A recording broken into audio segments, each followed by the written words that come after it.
झारखंड के जंगलों के बीच बसा एक छोटा सा गांव था, रतनडीह। दिन में यह गांव बिल्कुल सामान्य दिखता था, लेकिन रात होते ही यहाँ के लोग अपने दरवाजे बंद कर लेते थे, क्योंकि गांव के बाहर पुराने श्मशान घाट के पीछे एक बंद सुरंग थी। लोग कहते थे उस सुरंग में इंसान नहीं रहते, वहाँ कुछ और है। गांव के बूढ़े बताते थे कि बहुत साल पहले कुछ मजदूर उस सुरंग को खोद रहे थे, लेकिन एक रात अचानक अंदर से इतनी भयानक चीखें आईं कि पूरे गांव के लोग जाग गए। सुबह जब लोग अंदर गए तो वहां कोई मजदूर नहीं था, सिर्फ दीवारों पर काले हाथों के निशान बने हुए थे। उस दिन के बाद सुरंग को पत्थरों से बंद कर दिया गया, लेकिन हर अमावस्या की रात उस सुरंग के अंदर से किसी के रोने की आवाज आती थी। शहर से आया 23 साल का लड़का आर्यन इन कहानियों पर विश्वास नहीं करता था। वो अपने दोस्तों कबीर और रोहन के साथ हॉरर वीडियो बनाता था।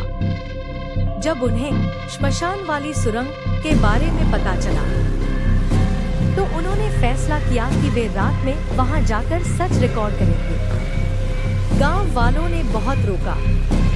एक बूढ़ी औरत ने तो आर्यन का हाथ पकड़कर कहा, अगर अंदर जाओ तो पीछे मुड़कर मत देखना।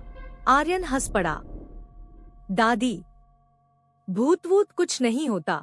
बूढ़ी औरत की आंखें अचानक भर आईं। उसने धीरे से कहा, यही बात मेरे बेटे ने भी कही थी, और फिर चुप हो गई।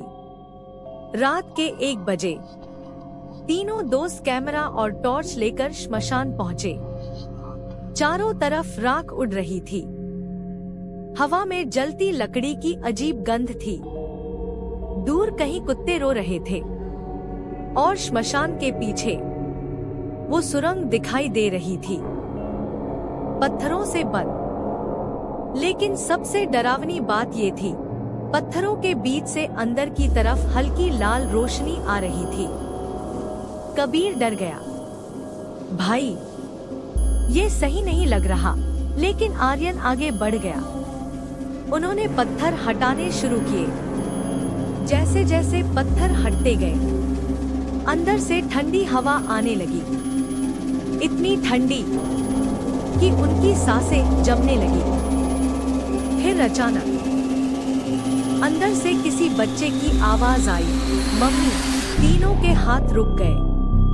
रोहन कांपते हुए बोला, तूने सुना? तभी फिर आवाज आई, मुझे बाहर निकालो। डर के बावजूद आर्यन ने कैमरा चालू रखा। तीनों धीरे धीरे सुरंग के अंदर गए। अंदर की दीवारें गीली थी। ऐसा लग रहा था जैसे दीवारों से पानी नहीं, कुछ और बह रहा हो। सुरंग में बहुत अजीब बदबू थी, जैसे किसी बंद जगह में सालों से कुछ सड़ रहा हो। अचानक उनकी टॉर्च एक साथ बंद हो गई। पूरा अंधेरा। फिर अंधेरे में किसी के दौड़ने की आवाज गूंजी। ठक ठक ठक ठक। कोई चीज बहुत तेजी से उनकी तरफ आ रही थी। रोहन चीख पड़ा, भागो। तीनों दौड़ने लगे, लेकिन तभी आर्यन का कैमरा जमीन पर गिर गया। कैमरा चालू था। स्क्रीन में सुरंग का अंधेरा दिख रहा था, और धीरे धीरे उस अंधेरे से एक चेहरा बाहर आया। उसकी आंखें पूरी सफेद थी। चेहरा अजीब तरह से टेढ़ा था, और उसकी मुस्कान इंसानों जैसी नहीं लग रही थी। फिर उसने कैमरे के बहुत पास आकर फुसफुसाया, इतने साल बाद कोई अंदर आया है। अचानक कैमरा बंद हो गया, और उसी पल पूरी सुरंग में बच्चों के रोने की आवाज गूंजने लगी। सैकड़ों आवाजें, हमें बाहर निकालो, हमें बचाओ, वो आ रहा है। आर्यन का दिल जोर जोर से धड़क रहा था। तभी उसे महसूस हुआ कोई उसके पीछे खड़ा है। बहुत धीरे धीरे उसने पीछे देखा और उसकी चीख निकल गई। उसके पीछे कबीर नहीं था, रोहन नहीं था, बल्कि एक बहुत लंबा आदमी खड़ा था। उसका शरीर बेहद पतला था और उसका सिर उल्टा था, पूरी तरह पीछे की तरफ घुमा हुआ। वो धीरे धीरे आर्यन की तरफ झुकने लगा और टूटी हुई आवाज में बोला, अब तू यहाँ से बाहर नहीं जाएगा। आर्यन डर के मारे पीछे हटने लगा, लेकिन तभी सुरंग की दीवारों से फुसफुसाने की आवाज आने लगी। धीरे धीरे हर दीवार पर हाथों के निशान उभरने लगे। काले हाथ, सैकड़ों हाथ। ऐसा लग रहा था जैसे दीवार के अंदर फंसे लोग बाहर निकलने की कोशिश कर रहे हों। रोहन अचानक चिल्लाया, आर्यन, पीछे देख। आर्यन ने पीछे मुड़कर देखा और उसकी सांस रुक गई। सुरंग का रास्ता बंद हो चुका था। जहां से वे अंदर आए थे वहां अब सिर्फ पत्थर की दीवार थी। कोई रास्ता नहीं, कोई बाहर निकलने का रास्ता नहीं। फिर अचानक अंधेरे में एक लालटेन जली। उस लाल रोशनी में एक बूढ़ा आदमी दिखाई दिया। उसकी लंबी दाढ़ी थी, आंखें पूरी काली। वो धीरे धीरे मुस्कुराया। तुम लोगों ने दरवाजा खोल दिया। आर्यन कांपते हुए बोला, कौन हो तुम? बूढ़ा आदमी धीरे धीरे उनकी तरफ बढ़ा। मैं वो हूँ जो यहाँ आखिरी बार जिंदा बचा था। फिर उसने सुरंग की गहराई की तरफ इशारा किया, लेकिन वो अभी भी वही है। अचानक सुरंग के अंदर से भारी कदमों की आवाज आने लगी। धम धम धम। पूरा रास्ता कांपने लगा। लालटेन अपने आप बुझ गई और अंधेरे में दो बहुत बड़ी सफेद आंखें खुली, इतनी बड़ी कि पूरा रास्ता भर गया। फिर एक आवाज आई, कौन मेरी नींद तोड़ कर आया है? वो आवाज पूरी सुरंग में गूंज उठी। आर्यन, कबीर और रोहन डर से कांपने लगे। अंधेरे में दिखाई देने वाली वो दो सफेद आंखें धीरे धीरे उनकी तरफ बढ़ रही थी। हर कदम के साथ जमीन कांप रही थी। धम धम धम।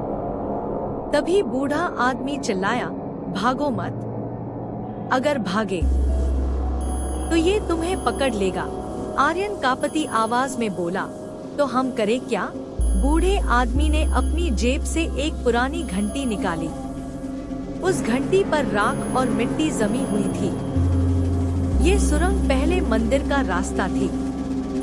यहाँ कभी साधु तपस्या करते थे, लेकिन लालच में आकर कुछ लोगों ने यहाँ काले अनुष्ठान शुरू कर दिए। उसी दिन से ये जगह श्रापित हो गई। सुरंग के अंदर से अचानक बहुत तेज चीख सुनाई दी। अब वो चीज बिल्कुल पास आ चुकी थी। आर्यन को सिर्फ उसका विशाल काला आकार दिखाई दे रहा था। उसकी सांसें किसी जानवर जैसी भारी थी। बूढ़ा आदमी बोला, अगर इस सुरंग में फिर से पूजा हुई तो यहाँ फंसी आत्माएं मुक्त हो जाएंगी। तभी रोहन डरते हुए बोला, लेकिन पूजा करेगा कौन? बूढ़े आदमी ने आर्यन की तरफ देखा। जिसने दरवाजा खोला है उसे ही बंद करना होगा। अचानक सुरंग की दीवारों से बच्चों के रोने की आवाज फिर गूंजने लगी। हमें बचाओ, हमें बाहर निकालो। आर्यन की आंखों में आंसू आ गए। उसे पहली बार एहसास हुआ कि ये सिर्फ डर नहीं था, यहाँ सच में कई आत्माएं फंसी हुई थी। उसने कांपते हाथों से घंटी पकड़ ली। मुझे क्या करना होगा? बूढ़े आदमी ने सुरंग के अंत की तरफ इशारा किया। वहां दूर हल्की नीली रोशनी दिखाई दे रही थी। वहां एक पुराना शिवलिंग है।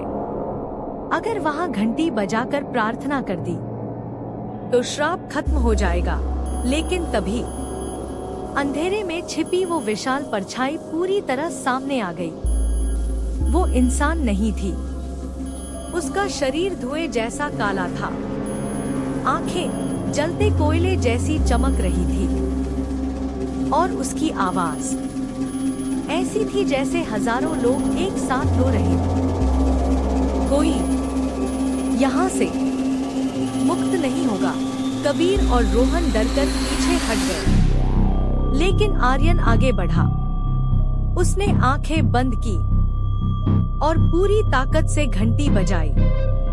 टनन नन। घंटी की आवाज पूरी सुरंग में गूंज उठी।